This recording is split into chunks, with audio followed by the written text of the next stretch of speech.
Day 4, everybody. Good. Day 4, everybody. Let's get down to the absolute worst. Like, this, I can't even. This is like Afterlife. Resident Evil Afterlife. What on actual earth? So the only thing I can say about this, like, honestly, is Albert Wesker, like, he was trying. This dude was trying. He seems like he at least knows a little bit of the games because he just acts like Wesker, and I'm fine with it. But whatever, honestly. He wasn't enough to save this movie. So they switched the hair out because they knew good and gosh darn well that he looked crazy when he had blonde hair, which isn't a him thing. It's a designer thing. Y'all should have figured that out. Whatever. So the movie starts out in China, I think.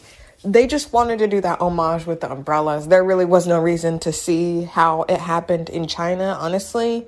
It really had no reason, especially since later down the line, we see Ada Wong and she doesn't even talk about it, really. She just comes in because we know her. Like, at the very freaking least, Jill Valentine came in semi-organically compared to how Ada Wong comes in and to how Leon S. Kennedy comes in. And even to how Claire just pulls up. Like they introduced Jill via newsletter that was on the side of the wall or something. I don't even remember. Like, that's how much I don't care about these movies. I just don't care. Like, and I think it's hilarious that there's a bunch of Mila Kuloviches for all the people who hate her and hate Alice, because it's just like, be mad. Like, I really could care less about these movies because I know that these are not the same as the games. Now, I get a little bit more upset when they start making game movies or movie games or whatever series that they're trying to do with their characters, and they're talking about New Raccoon City and whatnot. Like, what? New Raccoon City? Do I have to sing the Black Wesker song like I did in that other video? That man is a real Black Wesker. Netflix giving stuff we never ever asked for. But honestly, seriously, like, giving stuff okay, I'm done with that. Let's talk about Afterlife, okay? Bunch of Alice's. She somehow got them to where they have no sense of survival. Like, they are just risking their life for her for some reason. I don't know if she made them do that or whatever. Never explained. So she brings friends, like she said, and they're all dressed up, and wherever they got all this uniform stuff, like, whatever. Okay, let's just blow our disbelief out the window. Okay, let's just put common sense out the window. We don't know where they came from. Not like I would have been fine with them pulling up naked, but like, honestly, like, where'd their clothes come from? Like, they all got tailored the same way. Like, okay, let's just believe that. So that happens, and they just throwing grenades and stuff. They don't care about themselves for some reason. Albert Wesker he's been turned into, even though we got Albert Wesker here, literally, we have Albert Wesker here as the big kahuna bad guy, which actually kind of technically makes absolutely no sense because we didn't see him get to that point. Like I said in my previous video, Albert Wesker did not start out as a big kahuna boss. Only people who barely know the RE lore would make a movie where Wesker is this dude. You barely even looked at Code Veronica. Speaking of Code Veronica, speaking of taking from our beloved games, Resident Evil Afterlife seems to be not even, like, what on earth? How'd y'all watch Resident Evil 5 gameplay and you didn't play the game yourself? Like, all you saw was that dude that was in Africa with the big old thing swinging it around. Why did you get him? Again, where are the hunters? Where are the hunters? If you were going to put Albert Wesker in here, he's known for releasing hunters. If you guys know Resident Evil Code Veronica so well, where are the hunters? Like, why did you get this big dude that was in Africa with the big hammer and bring him here? How did he get here? Was he born here? I'm confused, but whatever. Let's get back on track. So Alice finds Wesker, the big kahuna, for some reason. And she's like, oh yeah, I was going to bring my friends, girl. Ooh. And then he injects her and says, okay, you ain't got no powers. And then after that, she survives a crash. Okay, I guess. How do you get rid of her powers? And yeah, okay, whatever. Like I said, you got to literally turn off your brain to understand these movies. Her, like, okay, honestly, you think she a Mary Sue for, like, getting out of that wreckage? I honestly could care less. Like I said, I don't care about these movies. But if you want to make that case, then you're gonna have to explain to me, okay, so if she died right then and there, what would you like? When I said she should have died, there was actually a place to go from there. But if she died when Wesker took her powers away, which honestly, she shouldn't really have had her powers taken away, they just did that because they got so many complaints about her being overpowered, but she's still overpowered because she survives a helicopter crash, without her powers. Was there some residual in her big toe or something? I guess so. But she survives and she pulls up, and then for some reason, Claire has amnesia. Like, can we stop giving people amnesia? Like, if you're going to give them amnesia, they either have to be dead. They have to be dead, because that's one thing that will never get old. If this whole you were dead all along story, okay? Or B, don't do it. Don't do it, because you can't do it. Like, stop doing this amnesia thing. Like, I was sick of amnesia when Amnesia, the game, came out. I was sick of people having amnesia. I am so sick of it. Stop it. How many people are going to get amnesia in this franchise? Let's see. You got Mila Kulovich over here, Alice getting amnesia in the first and second and third. And then you got Claire Redfield. And then you got Chris talk about, oh, well, I know you, but I don't know you. But like, why is Chris here? And another thing, Chris, the dude that plays Chris, literally, they could have got a better person. Just because Chris Redfield is Anglo-Saxon of the Caucasus Mountain does not mean he can be any white person. The dude that's playing him in this new Welcome to Raccoon City show that's going to be out in like 100+ days. I've already discussed the actors and actresses that they chose. If you want to go see it, link is in the description, right along with the RE playlist and my gameplay playlist. So go check those out. But I'm not going to talk about it here because I already got it out a long time ago, honestly. But I'm just going to say right now that that's not Chris Redfield. Where if you're going by Resident Evil 5, like I said, they make these strange decisions. Like, there's 50 people working on it, right? Each person has a little aspect that they bring to the table. It seems like this is a different... How did you guys do this? Chris, from 5, he looked like Gaston. He's bulging. Like, this dude is from not Breaking Bad. He's from that escape movie or escape show where he's in prison and he's got to get out. I think that's how he got this gig, because he's literally in the same position. So carrying on, Claire has amnesia, so that we yet again don't have a scenario where the real Claire and the real Chris are in a situation together. I'm telling you, when I tell you, I am so sick of that. You cannot name a single Resident Evil where they were tag teaming, where they were co-op. Resident Evil Code Veronica does not count, because for 1 second you see Claire and Chris in the same position, and you have to kill Alexia as soon as possible, or she will kill Claire. So that does not count. They should have been in Resident Evil 6 together. Just like Jill should have been in there. Claire should have been with Leon, instead of us having to deal and contend with Helen who, like I said, Pierce what? I could care less about those two people and Jake Mueller and Sherry. Literally, it would have been cool if Sherry would have just exploded after she got released out of Raccoon City when her parents died. Because if I knew years later, after that little girl escaped Raccoon City, we would have to play as her or have her on our team at all under any circumstance, I would have brought that to Capcom's door in a second. Who thought that that was a good idea? Which polls, what social experiment had to occur in order for us to get Sherry Birkin as a playable character, or as a character at all in the franchise at all under any circumstance? I don't care that we played as her a little bit, kind of, oh, let me skip to Malou through the thing with this dude trying to kill you, which makes no sense. Like, oh, I'm gonna grab you. Like, okay. But why did she have to be in Resident Evil 6? She's not someone classic. Just because she was in 2, tell me where she was later. And since no one wants to go with my theory that Ashley Graham is Sherry Birkin, we cannot say she was in Resident Evil 4. She was in no other Resident Evil other than 2, so why on earth did you put her in 6? But let me digress. Let me digress before I get ethnic. So Alice drives this airplane with can't remember nothing, not Claire. And at least it's the same woman. Like, they at least have some sort of continuity. They didn't just randomly change her, even though I would have been fine with her being changed because she looks nothing like her. She don't even put her hair up, really. But red hair does not mean red hair. She's got orange hair. When you are dealing with stuff like that, Claire has had red hair and she's had brown hair.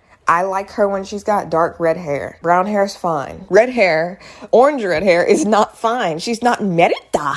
She's not Merida fighting for her freedom, okay? She's not from Scotland. So, what? Whatever. She flies the thing and then Afterlife has to be like the worst movie. Like, honestly, the worst. Like, I say that about them all. Let's just put it on Mount Rushmore of terrible Resident Evil live action movies, okay? Already. So, problem one, Albert Wesker, like, he's already a big kahuna that people are taking orders from when we didn't even see no development of him. You didn't care. You didn't care to develop him.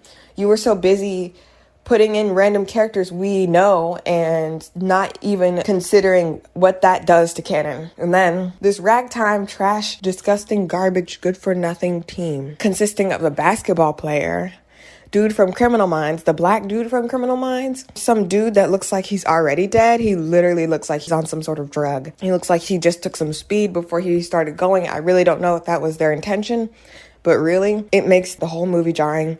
And guess what? The rest of the people, I do believe there's like an Asian dude among them, but I don't care because you didn't make me care. I don't care about any of those people.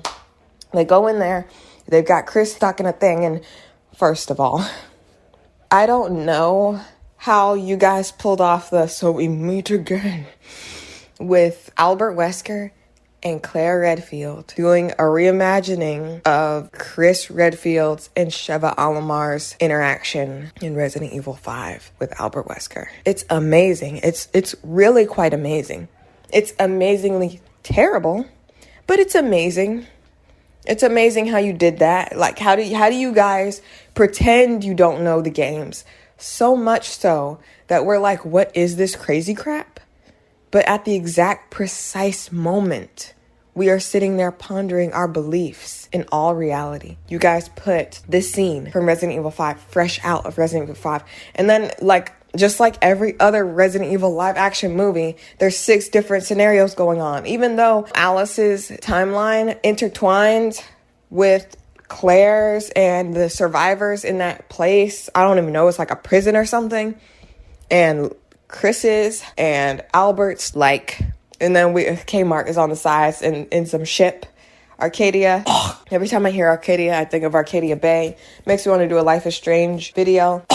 Now, Life is strange, honestly. Like, I'll probably do that later because I just don't have the energy for it because I'm just so disgusted. From 1 to 2 to now 3. I haven't even seen 3, but I know if 2 is the way it is, go back to your own country. Like, if it's like that and then 1 is like the way it is and then Before the Storm is the way it is, I have no doubt Life is Strange 3 is going to be pathetic. But let me digress from that. Honestly, there really is nothing else much to say about Afterlife. It's garbage. It's all, honestly, it's really it's really terrible. Like, it's got Ouroboros, but how does it have Ouroboros things going on? Like, how do you, I'm short-circuiting. I don't understand. Why didn't you just make your own? Like, why didn't you, I don't think I could talk about this anymore. All right, I'm back. So, like, I just couldn't handle it because I haven't watched this movie in years and I rewatched it just for this. And it's just like, there's so many questions. There's so many problems. I can't even number them. Honestly, I could just like talk about them. I've already talked about some dude that looks like he's on speed. He gets infected and he becomes the lackey because we know some schmeasly loser. They pull a schmeasly, just like in The Mummy, Brendan Fraser's The Mummy, not that disgusting garbage that they tried to peddle on us with the girl with the 4 eyes or whatever. But the Brendan Fraser, the original, not the 2 or the 3, like how you have a son that's like 15 and y'all just got together a year ago and she never talked about a son previously. But whatever. And then 3, where you just get rid of the woman altogether, honestly, and then say, oh, it's like I'm a new different person. Like, I just turned off the movie when I heard that. I couldn't even watch it when it first came out. But just the beginning makes no sense. Like I said about Lady Dimitrescu, just because what she looked, not her transformation, because her transformation was lazily done. There's 2 different models that occur. If you see online the people that move the camera angles, Lady Dimitrescu moves a little bit back so that the other model can rise. They don't even give her a chance to mutate. They just have 2 different models that are in the game, which is stupid. But her mutation, it may be cool in theory, but it makes no logical sense when it comes to the story. The Village of Shadows story had 4 individuals in it that were parallel to the 4 lords. The first one was a bat. She should have turned into a bat. I'm sorry. I love dragons, but she is a dragon rider, not a dragon, because her torso is coming out of the back. She is not the front of it. She is a dragon rider. And she's no bat. But whatever. If you didn't want us to make that assumption, you shouldn't have made her a bat. You should have made her a dragon, which would have made no sense. But with Resident Evil Afterlife, the opening makes legitimately no sense. Why are we starting in China? You just wanted to do that umbrella over the umbrella thing with it raining. And you should have put that in a previous episode. I'm like, why did we need that? That had nothing to do with the overall story. Did we go back and get that umbrella and save the world with it? No. So don't, like, storytelling 101, don't put things in there that's not necessary to move the plot along, that don't add anything or foreshadowing. It was literally cinematography. It was literally someone sucking themselves off like, oh my goodness, I'm so great. This is so cool. Like, okay, you're cool. Like, I guess you didn't hear that in high school and you think you need it. Just because no one called you cool, it doesn't mean you have to be, like, scared about not being cool. But whatever. Like I said, all the characters no one cares about. I don't know I had special names for the previous side characters that just were dead for dead's sake. Like Day, like Magi Man, Nikolai, like, even though he wasn't really Nikolai, honestly, like, I really don't know why y'all got some ginger to play Nikolai, but literally. But now we just have Asian dude, black dude, dude on crack, and another girl that is just a girl to die. She's just a dead girl, number 1 or 2 or 3. But I really don't care about these people. That's a big issue. Like, you should make us care about these people. And then, how am I supposed to take Chris Redfield seriously when he's not bulging with muscles? Like, you could have got Vin Diesel to play Chris Redfield and I would have been less offended. But this dude is literally like some pipsqueak loser that looks like what Chris looked like in the first game. But we're supposed to assume that he has not only been through the mansion issue with Jill Valentine, but we're supposed to also believe that Chris and Jill did the same thing that they did in Lost in Nightmares, Resident Evil 5 DLC, and she threw him out the window and that's how she got there. There's no explanation to how Jill Valentine at the end of Resident Evil Afterlife is in the thing and has that thing on her chest. Y'all literally, like I said, y'all had like 9 different people working on this project. And then one person decided, hey, maybe we should be looking at the games. One person. And they kept putting it in your face and you're like, oh, fine, Mark. We'll take it then. We'll take it, Mark. We'll put Chris Redfield in here with Claire, okay? Are you happy now, Mark? Like, that's what y'all... Stop treating Mark that way. I don't know if his name Mark or not, but I'm just saying his name Mark. Leave him alone. Like, he probably cares about the game more than y'all do. And that's why y'all put these small, tiny things in literally every time. Every time you get these small, itty bitty things that are just just enough to make us angry. Because why? Why did we need that dude from Africa with the big hammer? Why? Where are the hunters? Again with the zombie dogs. Where are the freaking hunters? Like, the lickers are gone, I guess, and then you got those flying things. from Resident Evil 5. Like, I think that's in Retribution, but I don't know. I could care less, honestly. I could care less about this crap. It's garbage. I can't talk about this movie anymore. Let's talk about the horror. It's horrific. Nothing. There's no puzzles. I don't think there is any backtracking. Tyrants. That big old huge dude, I don't even consider him, like, where did he come from? No. Different perspectives, I could care less about the characters. Zombies, virus, BOWs, this is literally the worst one. Corporations, anti-capitalism is just par for the course. Gameplay / action is very actiony. That's all I can say. This black dude dunked on a freaking airplane so that he could grab it. Continuity, it fails. You're failure. You are a failure. Overall story, 0 out of 10. 0 out of 10. 0 out of 10. 0 out of 10. And that is insult. That's an insult to Resident Evil 0. It's a 0 out of 10. I couldn't even sit through this whole movie. I had to like fast forward because I'm like, yeah, I remember this. Yeah. Like this whole in a prison thing, like makes it just, could have been better. Could have been better. The only cool thing I liked about this movie at all under any circumstance was like that quarter gun or whatever. She put the quarters in there and started shooting it. It looked cool. Cinematography, like I said in other videos, is a thing of its own. But y'all don't know how to do it.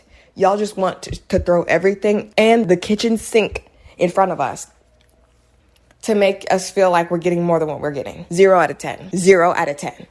Afterlife is 0 out of 10. And it's sad because Albert Wesker's up in here.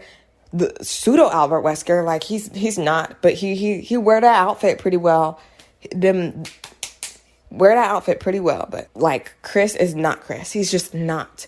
He is more not Chris than Resident Evil 7's Chris. And how do you do that? How do you change this dude's face entirely? Like I said, just make Chris black, honestly, at this point. Make him Asian. Make him literally anything but what we see, because y'all obviously can't see him. It's like John Cena, that whole joke that is not funny now. Like y'all have literally beat the crap out of that John Cena. Oh, I can't see him. Oh, look at that thing he's carrying. Oh, wow. Like it's not funny anymore. It was funny like 10 years ago, but now it's not. Y'all obviously, just like John Cena, y'all got John Cena disease. Y'all don't know what Chris looked like, so you just like guess. You guess. I am so done with this. I don't know if I can watch the final 2. I really don't know. I'm really contemplating just making a 2-part feature and just doing them both in the same video. I am so close to it. I am so close. Because this made me so angry to rewatch, and it's just like, what were y'all doing? Y'all have all these video games to make this crap Shack story with drive time characters and little parts, little tiny parts that we would recognize from the games. Oh, look, that's from the games. You think we're dum-dums? You think we're stupid? You think we're just gonna like applaud in the audience in the cinema while that is occurring? We see Chris, not Chris. If they did not say he was Chris Redfield, I would not have known who that was. Just like in the other one, Extinction, they literally had to introduce Claire by saying her name over the radio. And with that, I am done.